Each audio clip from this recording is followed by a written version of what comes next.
हे आमचं भाग्य आहे की आपल्या समोर आपल्या डोंबिवलीच्या बरेच शाळेतले मुलं इथे आपल्या समोर आहेत. बरेच आम्ही जेव्हा प्रोग्राम करतो मुलं कमी असतात आणि आमच्यासारखे ज्येष्ठ आणि अजून आमच्यापेक्षा मोठे ज्येष्ठ नागरिक असतात, पण आज आमच्यासमोर मुलं तुम्ही आहात. हे तुमचं पण भाग्य आहे की तुम्हाला इथे येता आलं. एवढे मुलं आहेत आपल्या डोंबिवलीत, पण त्यात तुम्हाला हे भाग्य मिळालेलं आहे. मुलांनो, तुम्ही हे वाचलं असाल, देहाकडून देवाकडे जाताना मध्ये देश लागतो आणि या देशाचे आपण देणे लागतो. मुलांनो, आपलं हे भाग्य आहे की आपण हिंदू म्हणून जन्माला आलो. हिंदू म्हणून जन्माला आलो आणि भारतात जन्माला आलो. हे आपलं भाग्य असून आपलं कर्तव्य आहे की आपल्याला आपल्या धर्माचं, आपल्या संस्कृतीचं रक्षण करायचं आहे. आज तुम्हाला माहिती आहे, आपण इतिहासात वाचतो, मुघलाने आपल्यावरती राज्य केला, ब्रिटिशाने आपल्यावरती राज्य केला. आपले शत्रू नेहमीच आपल्यावरती आक्रमण करत असायचे. पण या शत्रूंना अशी संधी कोणी दिली? संधी आपण लोकांनी दिली. कारण आपण कधीच एकत्र आलो नाही. आपण प्रत्येक वेळेला जातीपातीच्या मध्ये आपण एकमेकांना वाटून ठेवत होतो. आपण एकत्र आलो तरच आपण विरोधात आपण लढाई करू शकतो. शत्रू हा आज आपल्या देशात पण आहे. तो आपल्याला तोडण्याचा प्रयत्न करतोय.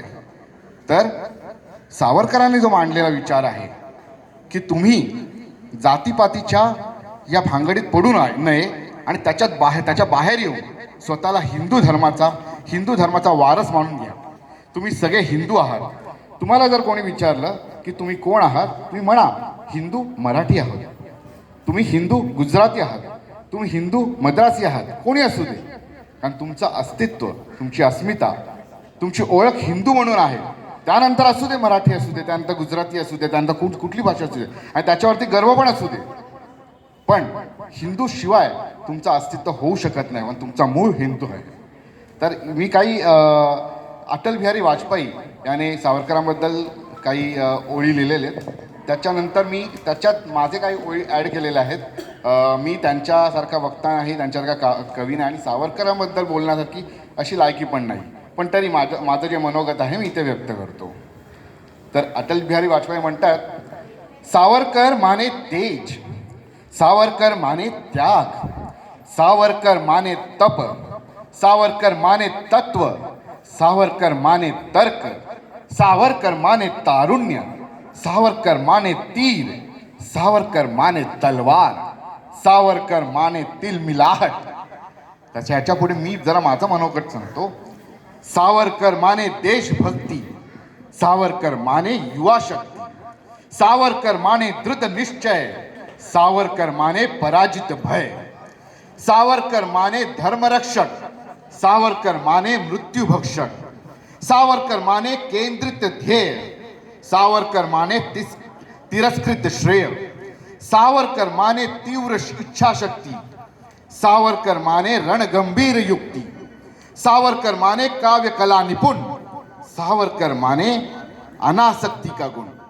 ह्याच्याबद्दल जरासं बोलतो. देशभक्ती आपल्या सगळ्यांना माहिती आहे. जर आपल्याला विचारायचं की देशभक्त कोण आहे, देशभक्त आपण आता तिथून बोलत आलो. देशभक्ती म्हणजे सावरकर. सावरकरांनी जेवढं सोचलं आपल्या देशासाठी तेवढं कोणी सोचलं नाहीये. तर देशभक्तीचा हा सर्वात मोठा सूर्यपुत्र, भारताचा सुपुत्र हा फक्त सावरकर असू शकतात. युवा शक्ती, लहानपणापासून देशाबद्दल प्रेम, इच्छा की देशाला स्वातंत्र्य करायचा, ही लहानपणापासून त्याने बाळगली.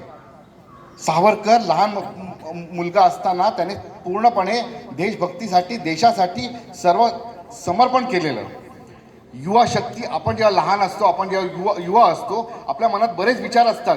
आपल्याला गाडी घ्यायची, आपल्याला घर घ्यायचं, आपल्याला नोकरी पाहिजे. सावरकरांच्या मनात फक्त देशासाठी प्रेम होतं आणि देशाला स्वतंत्र करण्याची इच्छा होती. दृढनिश्चय. आता आपण बोललो की तुरुंगात असताना त्यांच्यावरती खूप पीडा झाली. मला एक सांगा, तुम्ही सकाळी शाळेत जाताना तुम्हाला विचारलं, अरे आज तुझा काय प्लॅन आहे? अरे आज संध्याकाळी मला खेळायला जायचं आहे. दुपारी घरी आल्यानंतर आईने तुम्हाला जोरात मारलं समजा, त्यानंतर काय होईल? घरी तोंड फुगून बसाल की नाही? विचार करा.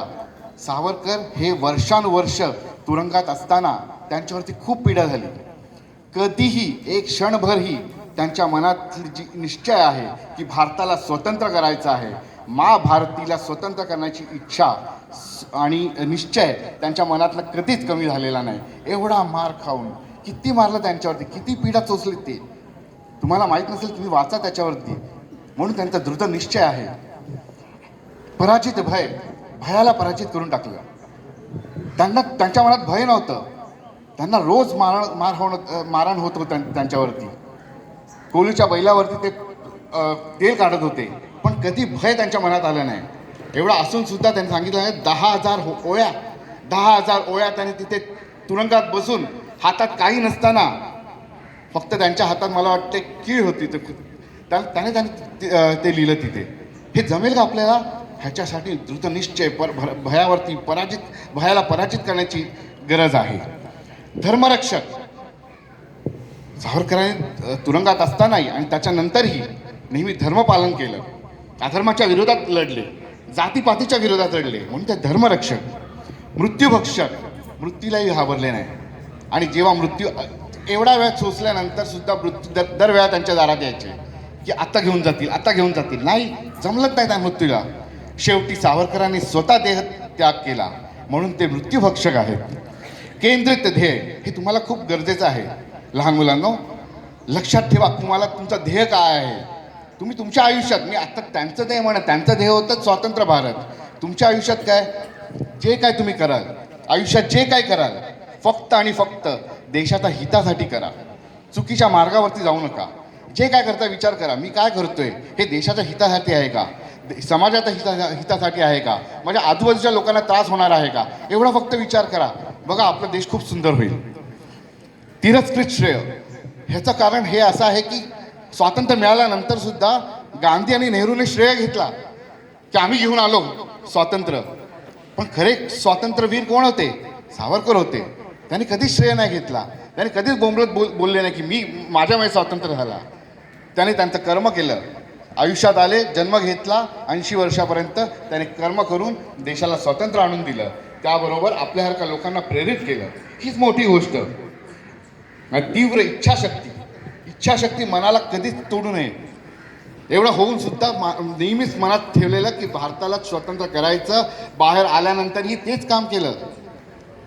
रणगंभीर युक्ती हे का म्हणतोय मी? कारण एवढे स्ट्रॅटेजिस्ट होते ते. वॉर स्ट्रॅटेजी, रणगंभीर युक्ती, serious war strategist. Netaji Subhashchandra बोसना त्यांनी सांगितलं की तुम्ही वर्ल्ड वॉरमध्ये लढा, आपल्या लोकांना त्यांना तयार करा, म्हणजे आपल्याला हे लोकांना आपल्या ब्रिटिशाच्या विरोधात आपण ह्यांना लढाई तयार करू. अशी युक्ती घेऊन येणारे सावरकर. ही विचारधारा त्यावेळेला होती. हे आपल्याला विचार करताच येत नाही आणि त्यावेळेला कोणीच विचार नाही केला. नेताजींनी पण नाही, पण सावरकरांनी विचार केला. म्हणून सावरकर महान आहेत. काव्य कला निपुण आणि अनासक्तीचे गुण पण त्यांच्यामध्ये होते. अनासक्ती म्हणजे डिटॅचमेंट, कुठल्याही गोष्टीला धरून नाही ठेवलं. आयुष्यभर त्याने ज्या मनात होतं ते त्याने केलं. पण कुठल्याही गोष्टीला मला पद पाहिजे, मला हे पाहिजे, ते पाहिजे, काहीच नाही. जे त्यांचं कर्म होतं, धर्म होतं, ते पाळले. हे आपल्याला हे शिकायचं आहे. तुम्ही प्रत्येकाने घरी गेल्यानंतर अजून सावरकरांवरती अभ्यास करा. तुम्हाला काय पाहिजे असेल, इथे संस्था आहे, इथे संस्थेचे कार्यकर्ते आहेत, त्यांना भेटू शकता. अजून तुम्हाला काय वाचायचं असेल ते वाचून काढा. सावरकरांबद्दल तर अभ्यास करायचा असेल तर आयुष्य कमी पडेल, पण तुम्हाला सुरुवात करायला आता संधी आहे. म्हणून ही संधी वापरा आणि नेहमीच सावरकरांच्या मार्गावरती राहा. पुन्हा आपण भेटूया. पुढच्या वर्षी पण आपण परत भेटायचं आहे आणि आयुष्यभर सावरकरांना मनात घेऊन फिरा. परत म्हणा, स्वातंत्र्यवीर सावरकरांचा जय असो.